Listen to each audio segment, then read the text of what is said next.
আবার চলে এসেছি একটা নতুন ভিডিও নিয়ে। আর এই ভিডিওটা একটু অন্য রকমের। আমরা কালাইয়ের বাড়িতে বড়ি দিচ্ছিলাম, তো ভাবলাম আপনাদের সাথে শেয়ার করা হোক। তো কালাইগুনা প্রথমে আমরা ভেঙে নিয়েছি, তো তারপরে দেখেন এরকম হয়ে আছে ভিজিয়ে রাখার পরে। এখন এই কালাইগুনা পরিষ্কার করবো, পরিষ্কার করার পরে ফিরে আসছি।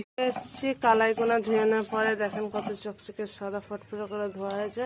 তো এরকম করে ধোয়ার পরে দেখেন এরকম ভাবে সিলটিন এগুলোকে পিছিয়ে নেবে ঠিক এরকম করে। আর এগুলো এক ধরনের লেসতেছে, দেখেন মানে কতটা চ্যাটচেটে ভাব আছে।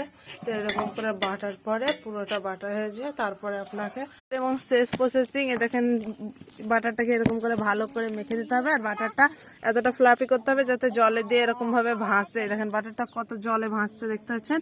তো এরকম ভাবে ভাসা মতন করে নিতে হবে। তারপরে এগুনা এগুনা বালি চলা চালন ছিল, কিন্তু এখন ইউজ করি না। তো এগুনাতে তেল ব্রাশ করার পরে এরকম ভাবে বড়িগুনা দিয়ে